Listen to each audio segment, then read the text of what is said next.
Un jardin luxuriant rempli de fruits délicieux, un paradis sur terre, un homme pieux aimé des pauvres, distribue chaque récolte avec justice et miséricorde.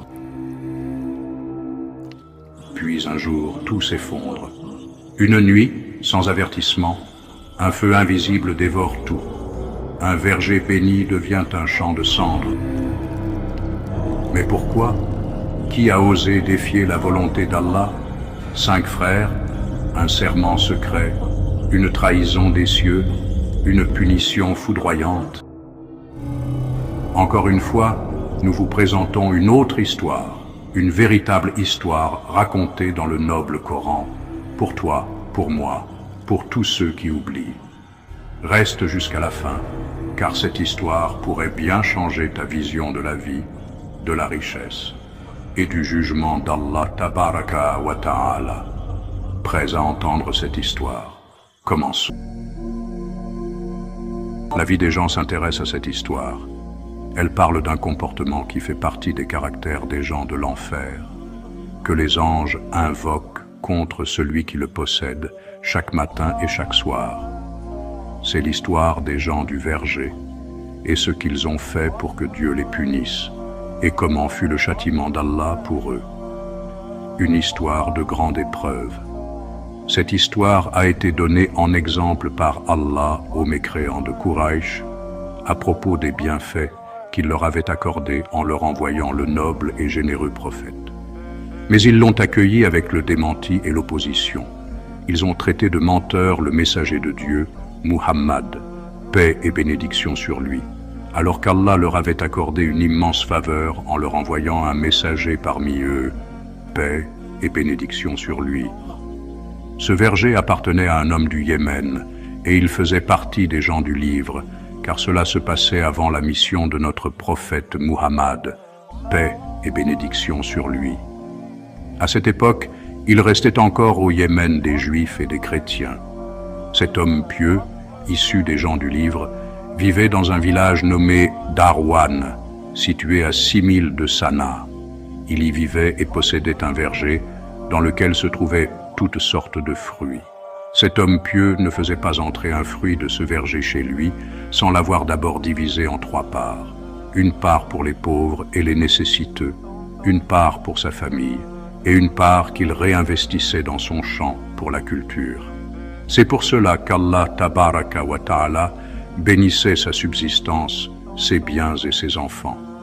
Il nourrissait à partir de son verger le pauvre, l'orphelin, la veuve et le nécessiteux. À chaque période de récolte, ces personnes dans le besoin espéraient avec joie une part généreuse de subsistance qui leur viendrait du verger de cet homme pieux. Ils avaient bon espoir en Allah, puis en cet homme, et ils n'étaient jamais déçus. Ils choisissaient pour eux les meilleurs fruits, remplissaient leurs paniers, et ils retournaient vers leur famille dans la joie, avec de quoi nourrir leurs enfants. Et Allah bénissait le propriétaire de ce verger, augmentait sa subsistance, ses bienfaits et sa bénédiction, protégeait son verger des fléaux et préservait l'eau pour son irrigation. Mais après un court laps de temps, cet homme pieux tomba malade et s'alita. Les pauvres et les nécessiteux vinrent alors invoquer Allah en sa faveur, lui souhaitant tout le bien. Puis il mourut, qu'Allah lui fasse miséricorde, peu de temps avant la saison de la récolte. Lorsque le pieux vieillard mourut, ses fils héritèrent de lui.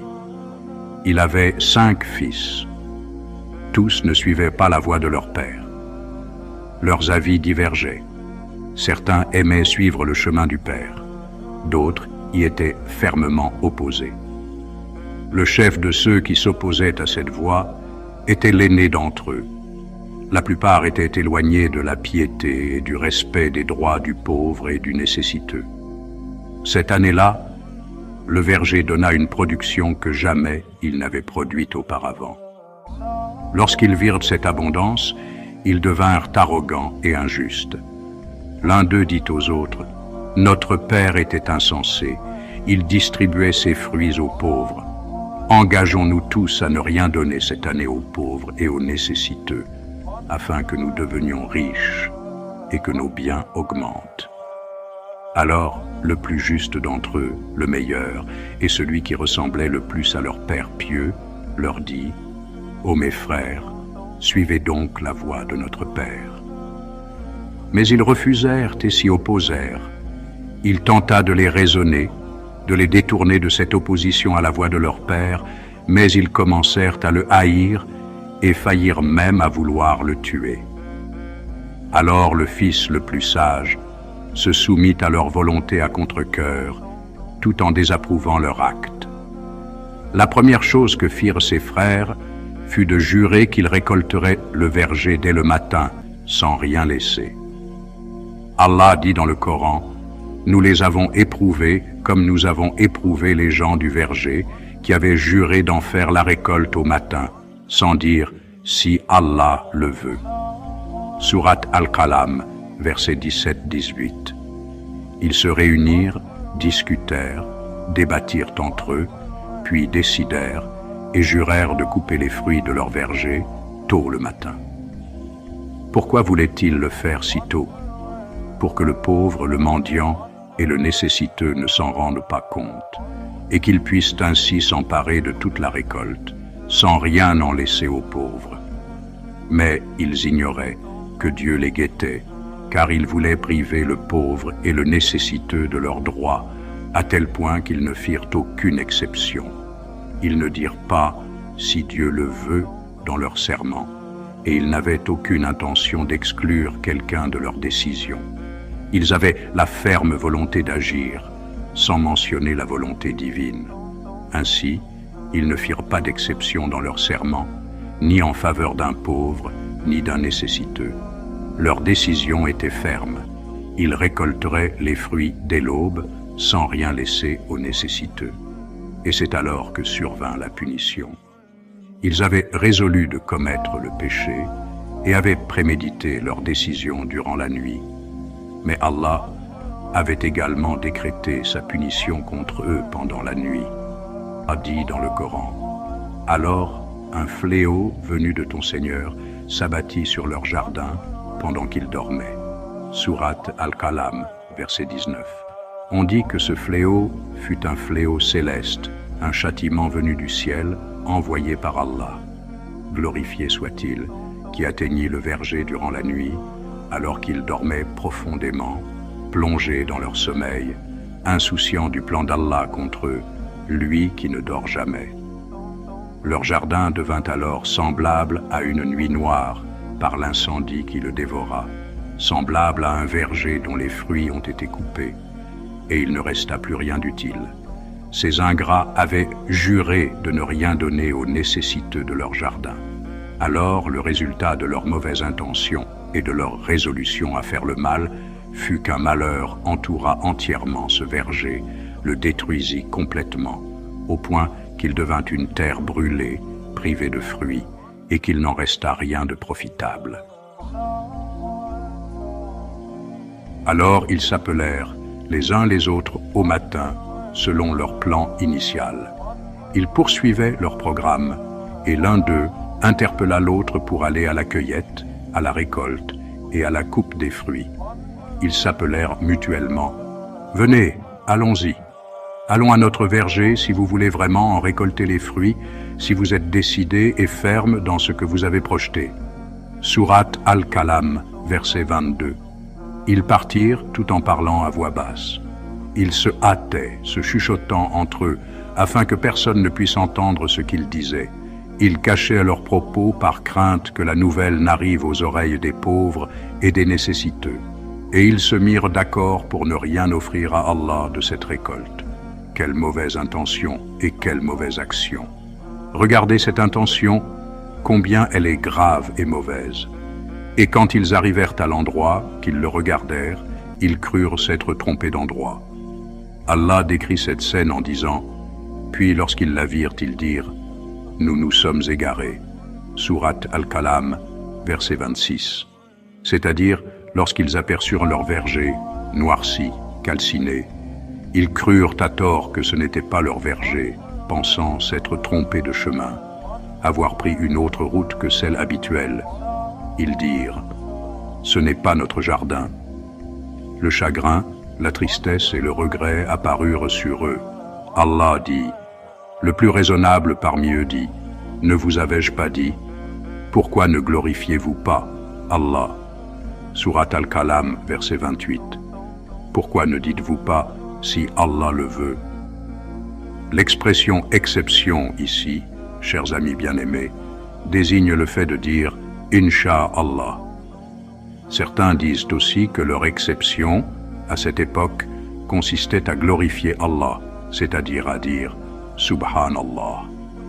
Autrement dit, pourquoi n'avez-vous pas glorifié Allah et ne l'avez-vous pas remercié pour ce qu'il vous avait donné en partageant avec les pauvres et les nécessiteux? Ou bien, pourquoi n'avez-vous pas purifié Allah, exalté soit-il de tout ce qui ne lui convient pas, en pensant que vous aviez un pouvoir absolu et que nul ne pouvait vous contrer? Ils dirent alors, « Gloire à notre Seigneur, nous avons été injustes. » C'est à ce moment-là, après la catastrophe et le désastre, qu'ils reconnurent leur injustice envers eux-mêmes. Ils glorifièrent Allah, exalté soit-il, et reconnurent leurs péchés et leurs fautes pour avoir privé les pauvres et les nécessiteux du droit qu'Allah, exalté soit-il, avait institué sur les biens des riches pour les pauvres. Après que le châtiment s'abattit sur leur verger, un châtiment qui ne se lève pas, leur glorification d'Allah et leur reconnaissance de leur injustice pouvaient peut-être leur être bénéfiques dans la diminution de leurs péchés ou constituer un repentir, mais cela ne suffisait pas à lever le châtiment terrestre qui était tombé. Alors, ils se tournèrent les uns vers les autres en se reprochant mutuellement. Après ce grand regret et cette grande amertume qu'ils vécurent, ils commencèrent à s'accuser les uns les autres. Chacun rejetait la faute sur l'autre, chacun blâmait l'autre et l'en accusait. Ils dirent, « Malheur à nous, nous avons été transgresseurs. » Surat Al-Kalam, verset 31. Ils reconnurent donc leur faute. Nous avons été injustes, arrogants, nous avons dépassé les limites jusqu'à ce que ce qui nous est arrivé survienne. Ils dirent, « Peut-être que notre Seigneur nous donnera quelque chose de meilleur qu'elle, cette plantation. Car c'est vers notre Seigneur que nous nous tournons avec espoir. » Cette histoire est une leçon intemporelle sur la fragilité des richesses terrestres. Gloire à Allah, le Très Grand. Combien de gens se sont endormis en possédant ce qu'ils possédaient pour se réveiller sans rien posséder? Combien de gens possédaient d'immenses fortunes, mais à cause de leurs péchés, tout a été perdu?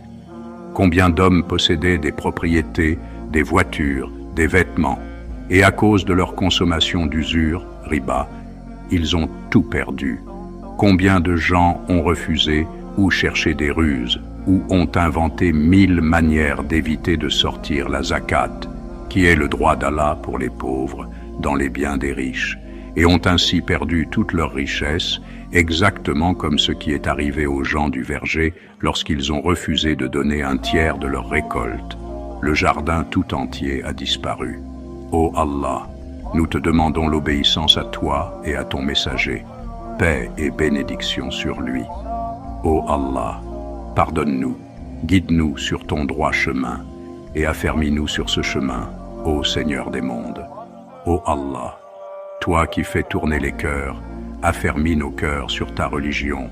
Ô Allah, salue et bénis notre maître Muhammad sallallahu alayhi wa sallam, ainsi que sa famille et tous ses compagnons. Que vous demeuriez sous la protection d'Allah et en sécurité, mes chers bien-aimés, et que la paix, la miséricorde et les bénédictions d'Allah soient sur vous. Assalamu alaykum wa rahmatullahi wa barakatuh.